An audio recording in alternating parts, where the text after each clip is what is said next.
The summer of 2018 started like any other for me. I had just bought my first boat, a small 18-foot fishing vessel. Nothing fancy, but it was mine. I named her Lucky Lucy because I felt lucky to finally own a boat after saving for years. I live near Lake Champlain in Vermont. The lake is beautiful during the day. Sun sparkles on the water. Families laugh and swim. But at night, the lake changes. The water turns black like ink. The sounds of laughter disappear. Only the wind and the waves remain. My friend Mike wanted to go night fishing. He said the big bass come out after dark. I agreed because I wanted to test my new lights on the boat. We launched around 9 p.m. The sun was almost gone. The sky was purple and orange. It looked peaceful. We found our spot about a mile from shore. We dropped our lines and waited. The first hour was quiet. We talked about work, about sports, about life. Nothing strange happened. Then Mike caught a small bass, nothing big. We threw it back. That's when I noticed something on the radar, a blip. It was behind us about 200 feet. I thought it was another boat. But there were no lights, no sound, nothing. Just the blip on the screen. "Hey, Mike, you see that on the radar?" I asked. He looked at the screen. Probably just a log or something floating. I nodded, but the blip moved and got closer. Now it was 150 feet away, then 100 feet, then 50 feet. I grabbed my flashlight and shined it toward the spot. Nothing. Just water. Black, cold water. The blip disappeared from the radar. I felt relieved. Maybe Mike was right. Just a log. But then the boat rocked. Not like a wave. Like something pushed it from below, hard. "What was that?" Mike shouted. He grabbed the side of the boat. I didn't answer.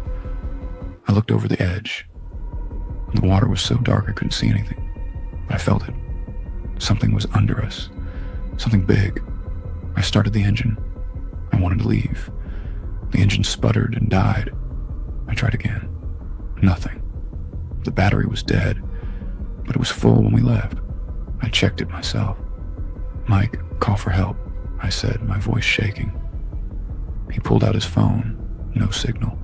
We were only a mile from shore. We should have had signal. He held it up higher. Nothing. That's when we heard the splash behind us. It was loud, like someone dropped a cinder block in the water. We turned around quickly. Our flashlights cut through the darkness. What we saw made my blood freeze. There was a hand on the back of the boat. A pale white hand. It was gripping the edge. Fingers long and thin. The skin looked wrinkled like it had been in the water for days. I screamed. Mike screamed too. He grabbed a fishing knife from the box. He swung at the hand. The blade cut through it like butter. But there was no blood, no red, just a dark liquid that looked like oil.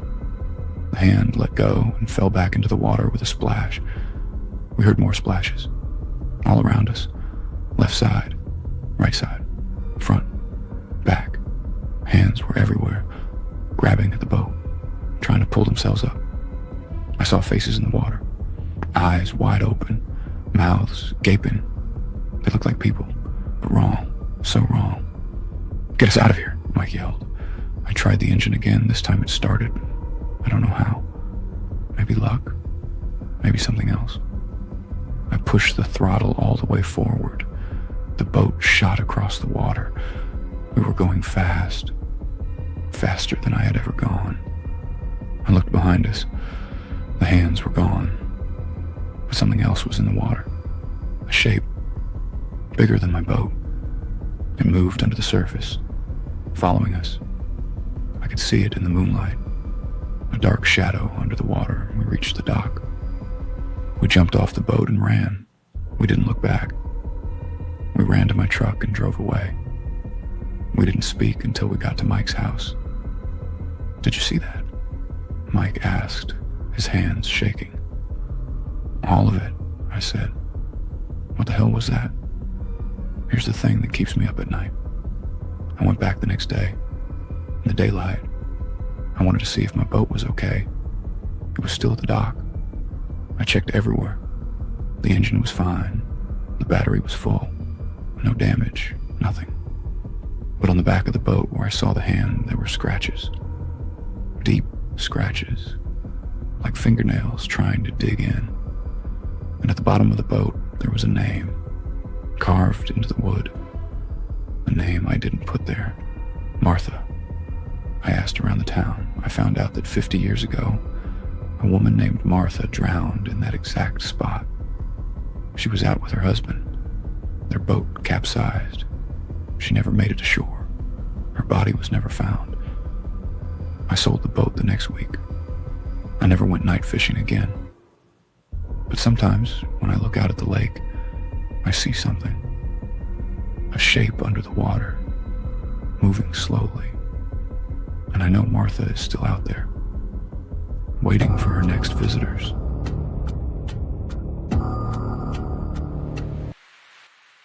This happened 3 years ago off the coast of Maine. My name is David. I work as a charter boat captain. I take tourists out for fishing trips. It's honest work. I love the ocean. At least, I used to love it. One foggy September morning, I had a group of 4 people booked. 2 couples from Boston. They wanted to see the islands around the bay. It was going to be a simple 2-hour tour, nothing dangerous. The fog was thick, but I knew these waters like the back of my hand. The couples were nice. They laughed and took photos. The wife of one couple, Sarah, kept asking about the smaller islands. She wanted to see the one called Whisper Island. I told her no, not today. The fog was too thick. Plus, Whisper Island has a bad reputation. The locals stay away from it. "Why is it called Whisper Island?" Sarah asked. I didn't want to tell them, but they kept asking, so I told them. Locals say that at night, you can hear whispers coming from the island. Some say it's the wind. Others say it's something else. Something that doesn't want visitors. Sarah laughed it off. "Just old fishermen's tales," she said. But her husband, Tom, looked worried. "Maybe we should skip it, honey." She insisted. She offered me extra money. I said no. But then she offered $200 more. I thought about my bills, my daughter's school tuition. I needed the money, so I agreed.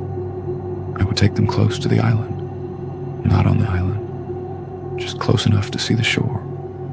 The fog got thicker as we approached. The island was small, maybe half a mile wide, covered in pine trees and rocks. No beaches, just steep cliffs. I cut the engine and let the boat drift. We were about 200 feet from the shore. "That's close enough," I said. "We can't get any closer without risking the rocks." Sarah took photos. Tom looked nervous. The other couple, Mark and Jenny, seemed okay. They were drinking coffee and enjoying the view. Then the whispers started. At first, I thought it was the wind, but it wasn't.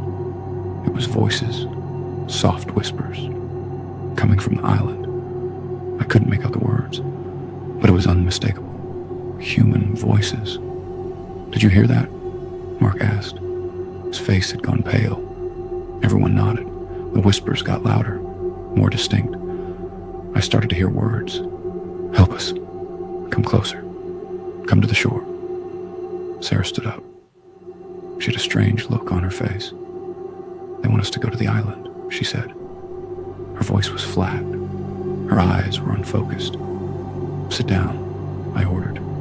"We're leaving." But Sarah didn't sit down. She walked to the front of the boat. She was going to jump. Tom grabbed her arm. She fought him. She was strong. Too strong for a woman her size. "Let me go," she screamed. "They want me. I need to go." What What happened next changed me forever. I saw the rocks. They were moving. I rubbed my eyes. No, the rocks weren't moving. It was the fog, taking shapes, human shapes. The fog formed into figures on the shore. They reached out to Sarah, beckoning her. Tom was struggling to hold her. I ran to help. Together we held her down. The whispers turned angry. They sounded like hissing. Leave her. She belongs here. I started the engine and pushed the throttle. The boat moved away from the island. The whispers got quieter, but they didn't stop. They followed us, like they were riding on the wind. I looked back at the island. The fog figures were gone, but I saw something else. Lights. Small lights. Moving through the trees. Walking toward the shore. Sarah was crying. She didn't remember anything. She said she felt a pull, like something was calling to her. Something she couldn't resist. We made it back to the mainland. I told the tourists to go home. I refunded their money. I didn't care about the loss. I just wanted them gone. Sarah looked normal again. But Tom saw something in her eyes that scared him. He told me later. He said her eyes had changed, just for a moment. They looked older, much older. A week later, I got a call from Tom. He was panicked. Sarah had left in the middle of the night. She took his car. She was heading north, toward the coast, toward the islands. I called the Coast Guard. They sent a boat. They found Tom's car at the marina, but Sarah was gone. She had taken a small kayak from the dock. The last time they saw her, she was paddling into the fog toward Whisper Island. They found her kayak the next day, floating empty near the island. There was no sign of Sarah, no body, nothing, just her kayak. And on the inside, written in permanent marker, was one word: free. I don't go near Whisper Island anymore. I warn all my customers to stay away. But sometimes, on foggy mornings, I hear the whispers. They call my name. And I wonder if one day I'll answer. This is the story that makes me wake up screaming at night. It happened 2 years ago. I was in Florida, the Gulf Coast, clear water. I had a 30-foot cabin cruiser, my pride and joy. I lived in the boat for 6 months. It was my home. My girlfriend, Rachel, would visit on weekends. We loved the water. We loved the sunsets. We loved the freedom. But we didn't know the secret that the Gulf waters held. One weekend in March, Rachel came to stay. We decided to go out to a spot about 10 miles from shore. It was a place I knew well. Good fishing. Calm waters. Perfect for a weekend getaway. We left Friday evening. The weather was beautiful. Clear skies. Warm breeze. We anchored near a small sandbar, and the water was crystal clear. You could see the bottom. Fish swimming, sea turtles. It was paradise. We had dinner. We watched the sunset. We made love. Then we went to sleep in the cabin. I woke up at 2 a.m. Something felt wrong. The boat was rocking more than it should. There was no wind. The water should have been flat. But the boat was swaying back and forth, like something was pushing it. I got up quietly. I didn't want to wake Rachel. I walked to the deck. The moonlight was bright. I could see the water clearly. The waves were small, normal, but the boat continued to rock. I looked down at the water. That's when I saw it. There was a shape under the boat, a silhouette. It was huge, at least 25 feet long. It was moving slowly into the hull, back and forth, like it was waiting for something. My heart pounded. I felt cold, so cold. I wanted to scream, but I couldn't. My voice was gone. I just stood there, frozen, watching the silhouette. Then it stopped moving. It was directly under the boat. I could see it perfectly. It was shaped like a person, a giant person, with long arms and legs, but it had no face, just a blank white oval where the face should be. I ran back to the cabin. I shook Rachel awake. "We need to leave," I whispered. "Now." "Why? What's wrong?" she asked, still half asleep. "There's something in the water," I said. "Something big. We need to go." She saw the fear in my eyes. She didn't argue. We started the engine. The sound was loud in the quiet night. I put the boat in gear. We started to move. The silhouette moved too. It followed us. I looked at the depth gauge. The water was 60 feet deep, but the silhouette was right under the boat. It matched our speed. We couldn't shake it. "I see it," Rachel shouted. She was looking at the water from the side of the boat. "What is it?" I didn't have an answer.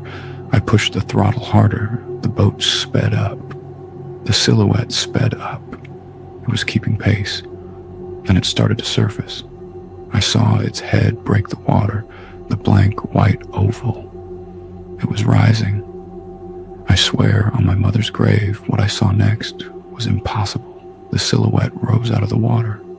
It was 15 feet tall, standing on the surface of the water, staring at us with no eyes.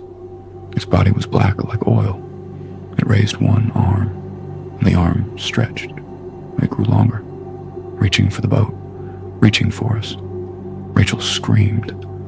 I turned the wheel hard to the right, and the boat leaned sharply. I heard Rachel lose her footing. She fell. Her head hit the edge of the console. Blood everywhere. She was unconscious. I didn't have time to check on her. I had to get away. I pushed the engine to its maximum speed. The boat flew across the water. I looked behind me. The silhouette was still there, but it wasn't following anymore. It was watching, standing on the water, arms at its sides, just watching. I drove for 2 hours, non-stop. I didn't stop until I saw the lights of Clearwater. I called 911. Rachel was taken to the hospital. She had a concussion, but she was alive. Thank God she was alive. The police asked me questions. I told them everything. They didn't believe me. They thought I was on drugs or drunk. I wasn't. I had never been more sober in my life. I sold the boat. I sold everything. I moved back to my parents' house in Ohio, away from the water, away from the Gulf. But the silhouette still finds me in my dreams. The last night I spent on the boat, something happened. I was packing my things. I went to the bathroom to grab my toiletries. I looked in the mirror. In the reflection behind me, I saw it. The silhouette. It was in the corner of the cabin, just standing there, watching me. I spun around. Nothing. Just the empty cabin. I looked back at the mirror. It was still there. The blank white face, the long arms. It raised one hand and waved slowly, like it knew me, like it was saying goodbye. That was the last time I saw it. But I know it's out there, in the water, waiting. And every time I take a shower, every time I see dark water, I feel it, watching me. One day I'll go back to the water. I know I will, because I can't escape it. The silhouette will find me again, and next time I might not get away.